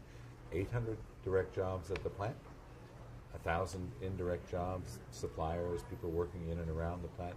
It's an incredibly devastating decision, but it shows their total lack of concern for the region. This morning I met with a lot of people who are involved in the agricultural milieu here in Essex County. These are tough decisions that have to be made, but they're feeling totally abandoned by the federal government. The NDP will make it a priority to work on these issues. That's good, because I think what I've noticed from a lot of people speaking to them is there is so much confusion from folks here in Windsor as to what is going on up in Ottawa. What is happening there? There's a seemingly endless list of scandals that are coming out of this government, out of the operations in Ottawa. Well, Ottawa's broken. Since the Conservatives have arrived in power, for example, instead of keeping his promise never to appoint an unelected senator, Stephen Harper's named 59 of them. He's named even more than Brian Mulroney. They now believe that they have the authority to reverse laws duly enacted by the House of Commons. It's a scandal. They're unelected, unaccountable, undemocratic. Get rid of them, purely and simply. But furthermore, Stephen Harper has shown an abject misunderstanding of the Canadian economy. He says that he's a good manager, but every time you look at a case like Canada Post, the inability to do anything in military procurement, from ships to helicopters, heck, we've had the largest bumper crop in history in the West, and they can't even get the grain to the ports. Remember, they're the ones who killed the wheat board in Canada that used to be able to make sure that the grain was delivered. They can't do that anymore. And what was a highly controversial decision as well. Want to jump to another issue. Changes to the federal marijuana laws that are happening. At the end of this month, roughly 40,000 users who have the ability to grow their own marijuana will not be able to anymore. The reason that they decided to grow their own marijuana was because they could not be able to afford marijuana. What would the NDP do for those 40,000? Well, the first thing that we would do, and we've had this as a position for 40 years, is to make sure that nobody who has marijuana for personal use would ever be convicted of committing a crime. That no way that you're going to put somebody in jail for that, or even let them have a criminal record. So that's something that can be fixed sincerely overnight, and we would do just that. With regard to medical marijuana, it's a tragedy that Stephen Harper is acting again like he did in the Insight case. They refuse to look at the evidence before them. They act dogmatically, and they're doing it to please their Reform Party base. So the problem of supply is only going to increase with regard to medical marijuana. They've made it much tougher, as you just pointed out, and we think that it's a tragic mistake that should also be reversed. Okay. Elections. We plan to win ours. Well, that's a very strong strategy to have. What is happening right now with Elections Canada? With what's happening with the Chief Electoral Officer, it seems as if can Canadians have faith in elections in Canada right now? Well, don't forget, Stephen Harper has cheated in every election that he's won. In 2006, they created what they were calling the in and out system, but it turned into a scandal where they were prosecuted, they fought like hell, they hired the best lawyers, and they were eventually convicted. What happened to them? Some of them got named to the Senate. That was Stephen Harper's punishment. 2008, Dean Del Nostro still waiting for his trial.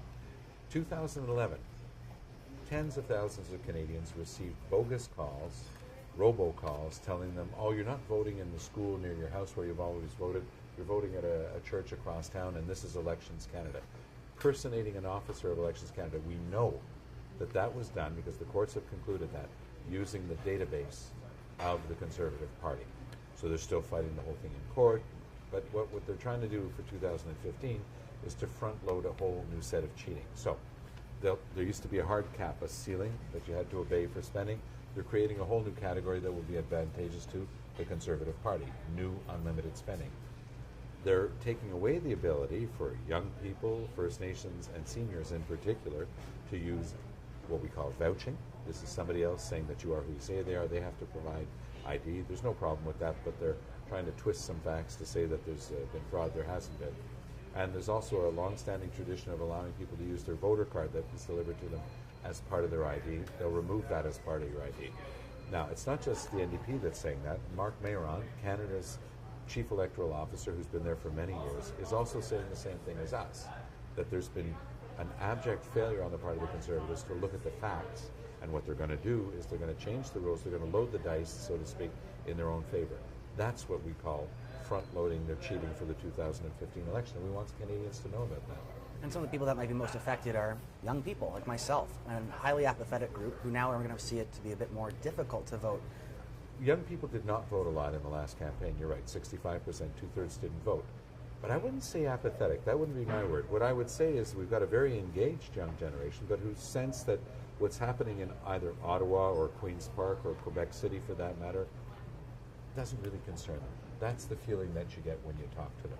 That they're saying, the way you guys do politics, what's happening up there, that's not us. We're on Twitter, we're on Facebook, we're talking to each other. We got a local issue on environment, we'll deal with it locally. But we've got to make them understand, it's part of our job, that the decisions being taken by the Conservatives are leaving brick by brick the largest economic, social, and ecological debt in their backpacks. And they don't have to accept that debt. They don't have to accept that weight that Stephen Harper's trying to put on their backs. they can stand up and they can fight, and they can start fighting, especially by voting. And frankly, I'd hope that a young person would prefer to vote for the NDP, but far more importantly, I just hope that they would vote, irrespective of the party. And speaking about voting specifically, at the University of Windsor just last week, there was an election in which the entire executive slate was appointed none of the above. Students overwhelmingly did not want them. That happened for board of directors, for senators, virtually the entire election. Nobody got through. What are your thoughts about declining to vote on a ballot at the federal level, implementing such a system? Look, all I can say is that if somebody's going to take the trouble to go out and vote, one would hope that they've read enough about the potential candidates to decide which one of them best represents their view. You're never going to have a party that represents all of your views on everything perfectly, but I think that we can at least look at the ones that have the best chance of doing some of the things we believe in.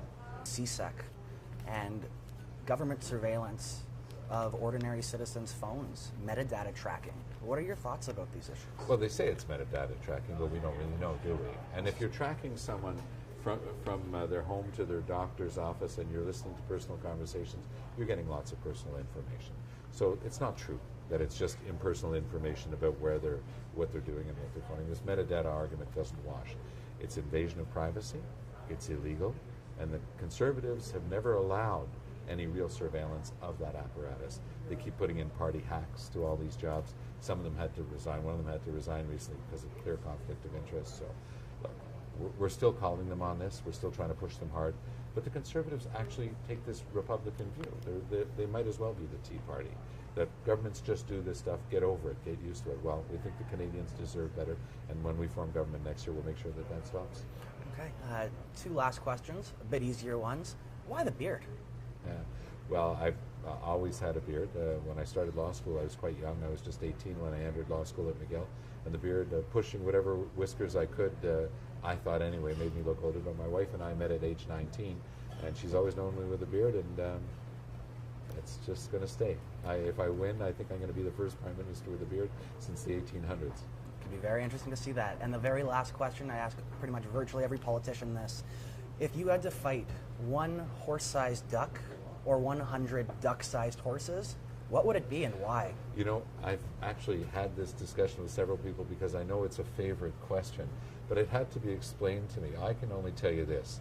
I'm facing a very horse-sized Conservative Party in front of me, and I'm the only person who's ever been able to take on Stephen Harper and his horde of Conservatives. You remember what they did with Stéphane Dion. You remember what they did with Michael Ignatieff.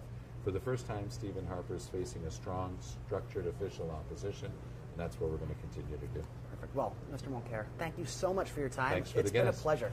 All the best. All the best.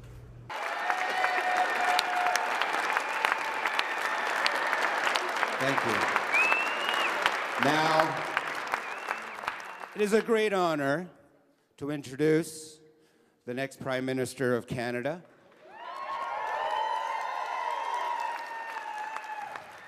He is a man who knows the struggle well. He has worked his way up, making his career what it is. He has not taken no for an answer. He is a man of integrity and principle, and that's what we want, is principled leadership.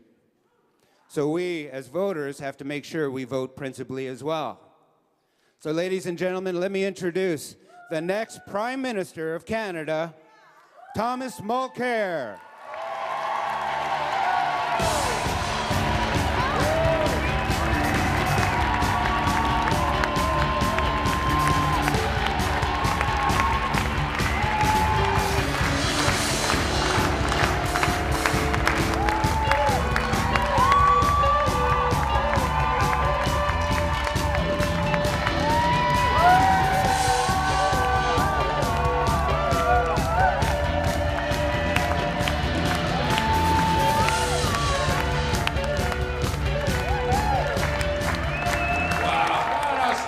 Stay. You're not going anywhere, except the Parliament in Ottawa.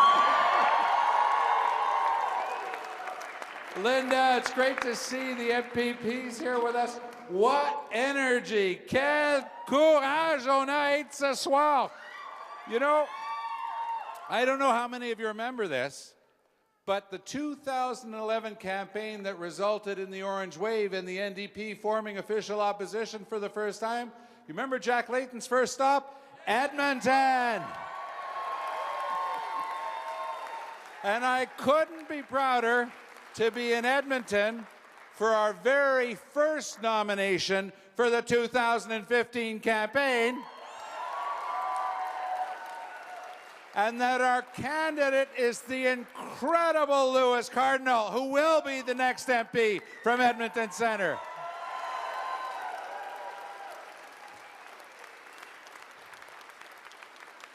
The best part of my job is that I get to travel this extraordinary country of ours from coast to coast to coast. And you know, sometimes it's not very hard to get politicians to speak, but far more important and a little bit more tricky to get us to listen. But that's what we've been doing. I was listening before when Lauren talked about Edmonton. Talking about, as Lewis said, it was a meeting place. You know, in the past week, that the NDP in a series of town hall meetings, primarily on Bill C-23, where Stephen Harper is trying to steal the next election in advance, the NDP has held meetings with over 4,000 Canadians. That's us. That's getting back to our roots. Well, we don't just talk about grassroots, we live it. We listen to people. And when we set out to explain to people what was in Bill C-23, a new unlimited spending ability that brings big money back into politics, something that we had taken care of, removing mostly the right of seniors, students, and First Nation people to vote by getting rid of the ability to use your voter card as ID, no longer allowed to vouch for other people voting. It was reassuring for me to see right away, out of the starting blocks, the current Director General of Elections saying the NDP is right. Yesterday we had the former Director General say the NDP is right.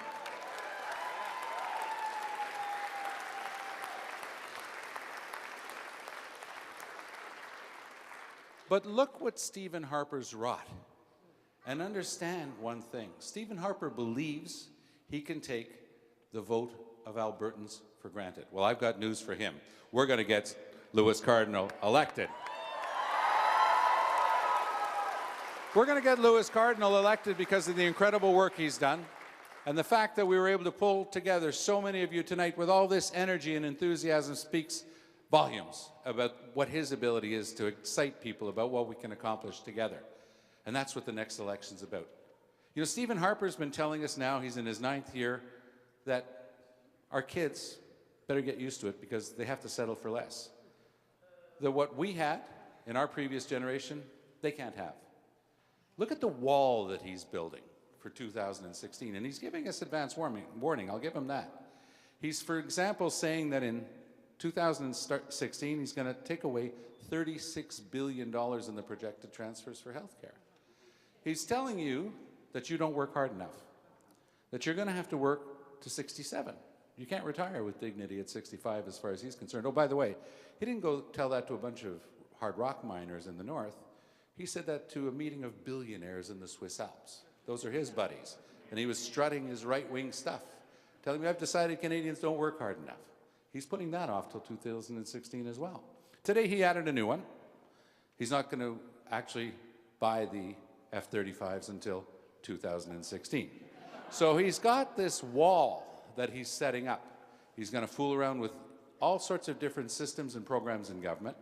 Because you see, the type of decision that was taken 50 years ago that was a reflection of our fundamental goodness to one another, like free, universal, public medical care, he doesn't agree with that. So the best way to dismantle it is slowly. But you know, we did decide 2 generations ago that no Canadian family should ever have to decide between having a sick child seen by a doctor and being able to pay the rent. That's just a fundamental representation of who we are.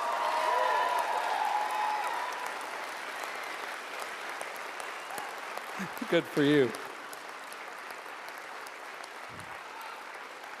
You know, I was in Winnipeg today. We did a couple of events. One was an extraordinary event with First Nations chiefs from across Manitoba. It went very well. And we were able to repeat to them a firm undertaking that we're making. is that you won't have to wait for 13 years like the Liberals did. You remember the Kelowna Accord, but that was after 13 years of majority government. And then they complained when they got turfed out of office saying, oh, we were just about to get to First Nations rights. What did you throw us out for? After 13 years of majority rule, they were just about to get to daycare. It was so unfair that they were thrown out. I was able to look those First Nations chiefs in the eye and tell them one thing. They won't have to wait 13 years. They won't have to wait 13 months. They won't have to wait 13 weeks. From the day the NDP forms government in 2015, at the cabinet table, all First Nations treaty rights, inherent rights, and Canada's international obligations will be respected in every decision our government takes.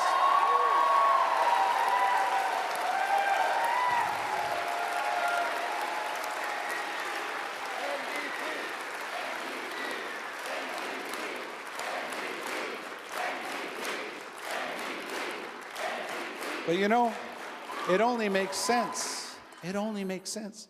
It makes social sense, it makes historical sense, but it also makes economic sense.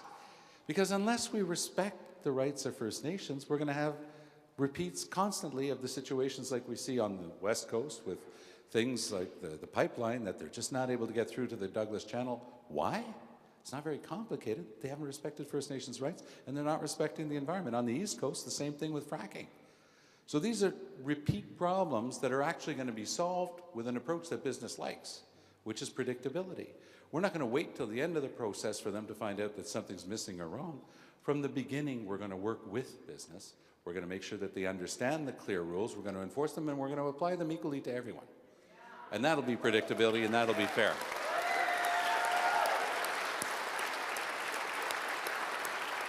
Together, we're going to get it done. You know, you might have seen this recently that Justin Trudeau confirmed that for him, the priority is, wait for it, Justin Trudeau and the Liberal Party. Let me tell you this. Our priority is replacing Stephen Harper's Conservatives in 2015. And never let anybody tell you that the NDP hasn't tried. We're going to continue to be creative. We're going to continue to do what it takes. But Stephen Harper is taking you for granted here in Edmonton. He's taking all Albertans for granted. He doesn't think that there's a contest to be had. I got news for him. You deserve better. You deserve Louis Cardinal. We're going to work together. We need your help. We need you knocking on doors. We need you getting contact information. We need you contributing. An army travels on its stomach. A political party travels on its wallet. We need help. Well, we know that if you're here tonight, you believe that what we're doing is important. We want to change things. We want to make sure that Stephen Harper stops dropping a massive economic, social, and ecological debt into your backpack. On my listening tour, we were meeting people at kitchen tables to find out that I met a young couple in Sault Ste. Marie. I couldn't believe it, but I had heard that this is the type of level of debt we were getting now at universities. Two young people, they both have master's degrees. They're starting out. They're going to do well. But you know what their debt is? $130,000. When's a couple starting life with $130,000 in debts for their studies supposed to buy a house? And believe it or not, buying a house is a good thing for the economy, but Stephen Harper doesn't seem to understand that either. We deserve better. We've lost a lot of manufacturing jobs. They're being replaced by part-time precarious work in the service sector. Don't let them tell you otherwise. You know, we found out today, most of their statistics are coming from Kijiji. No, that's not a joke. I mean, it is a joke, but it's actually where they're getting their statistics. But you see, this is not a government that believes in facts. You know, there's an old saying, you're entitled to your own opinion, but you're not entitled to your own facts. But Stephen Harper disagrees with that. You know, we do time and again have the Supreme Court reminding him that he has to practice what we call fact-based decision-making. Unfortunately, Mr. Harper practices decision-based fact-making. So he's got that wrong, but now he's being corrected regularly. But it is time to replace this government. It's broken. It doesn't represent your values. So much is being lost. We We were together in Manitoba, again, with the Agriculture and the Transport Minister today on the transport of prairie grain. Has it ever happened in the modern history of Canada that a government couldn't get a bumper crop to market? No. Who's the first government that can't get the grain to market? Stephen Harper's. And he rails that others are not good managers. This guy can't deliver the grain. Hell, he can't even deliver the mail, can he?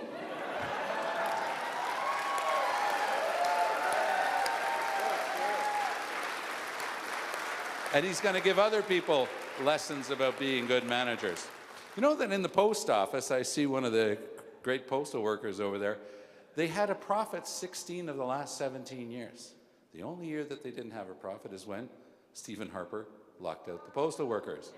You know that we're going to become the only country in the OECD, the only country in the developed world that can't deliver the mail to people's houses? This is Stephen Harper. I was up in Fort Mac. They were on the very first list. And then I did some in Quebec where they're removing a bunch of them. People can't believe it, but I think we're a little bit overstunned by the constant, the repeat changes and the things that are thrown down by the Conservatives. There's almost too much to follow. So let's start with our priority. Let's get ourselves in order for the next campaign here. Let's make sure that in Edmonton Centre we send a strong message, but let's do the same thing in 338 ridings across the country. Together, we'll get it done. Merci beaucoup. Bonsoir.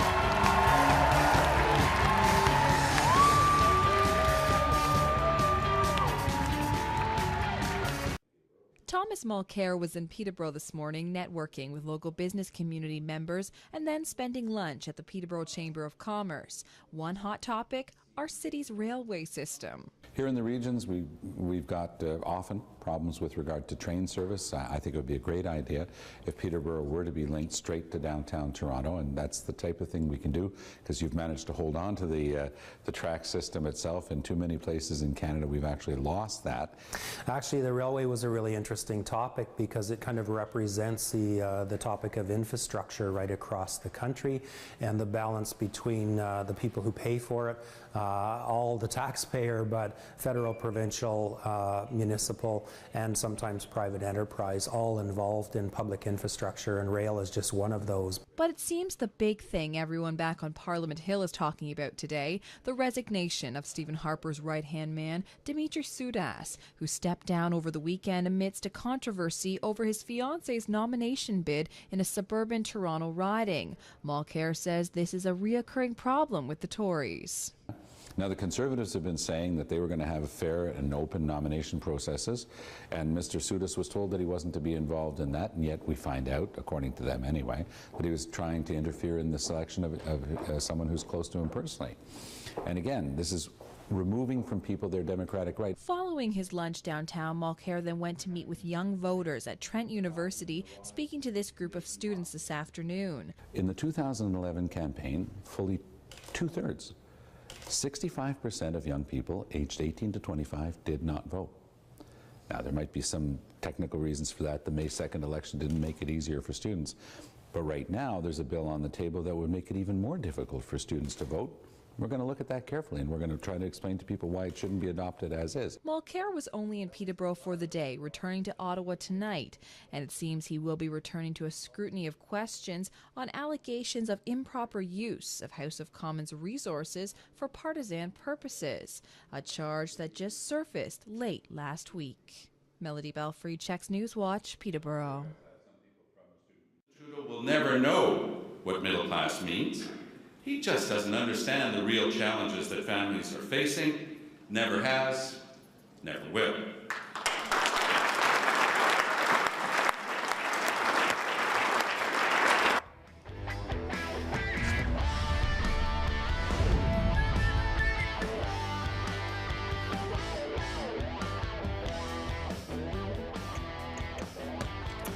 And a very good Monday morning to you. Great to have you here with us this morning. That, of course, was NDP leader Thomas Mulcair speaking in Ottawa to the party faithful over this weekend. And, of course, he was slamming the Liberal leader for his claims that he will fight for the middle class. But as Mr. Mulcair pointed out, how on earth could someone so rich know exactly what the middle class is about and how can he fight for them? He can't even actually explain who the middle class is. Let's bring in Sarah McIntyre and John Mraz to duke this one out.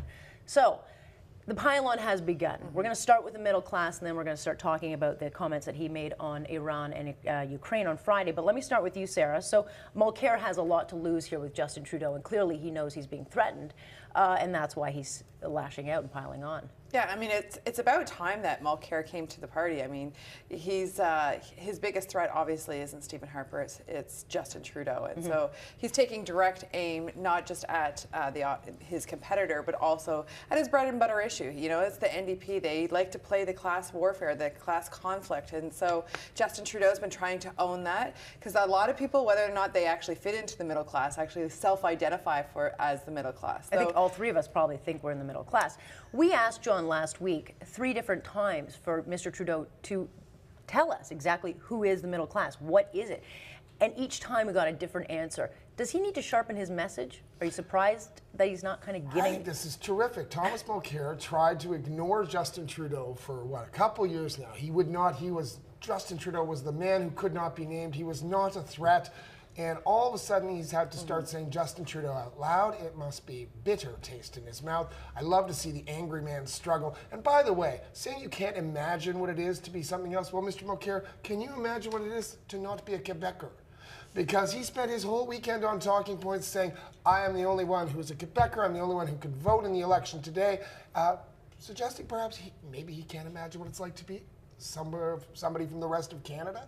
No, I don't think Justin Trudeau has to sharpen his message. He's clearly gotten under the angry man's skin. I think you would disagree with that, though, because to be able to speak to those in the middle class, because I'm desperate to know who's this going to affect, because if he's getting in, I'm selling all my assets. Yeah. I literally, and I think a lot of people would look at that, because I'm not sure where he's going to put the tax on or who.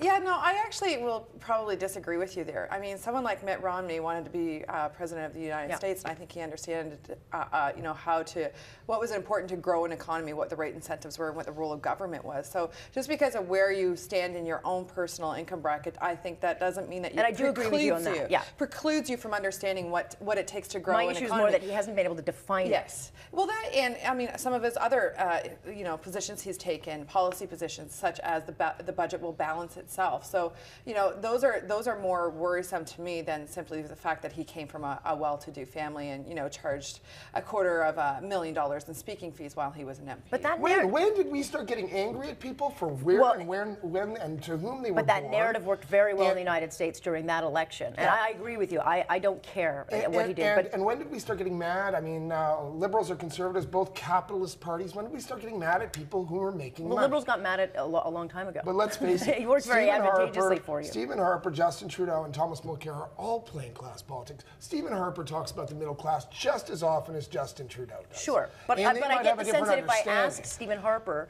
who the middle class is, he could probably give me a pretty definitive answer. You know, some of the top economists in the world argue, debate, what is the middle class now? What is it in Canada? Is it somebody who's making 50 or 60,000? Other people argue it's somebody who's making 200,000. You know, only the 1% are not the middle class. Those are people making more than $1 million or $2 million. Who can tell? But the bottom line is, all three of these guys are trying to talk to people who are ordinary voters, who are not extraordinarily wealthy, probably who have lines of credit, if we read The Economist correctly, that are overextended because we all like to have too much too soon. Class warfare. I'm surprised it took this long for the socialists to catch up. Yeah, I'm actually quite surprised that it did take Mulcair this long to actually come to the party and start taking aim at Justin Trudeau. I mean, this is his top competitor. It's in Quebec.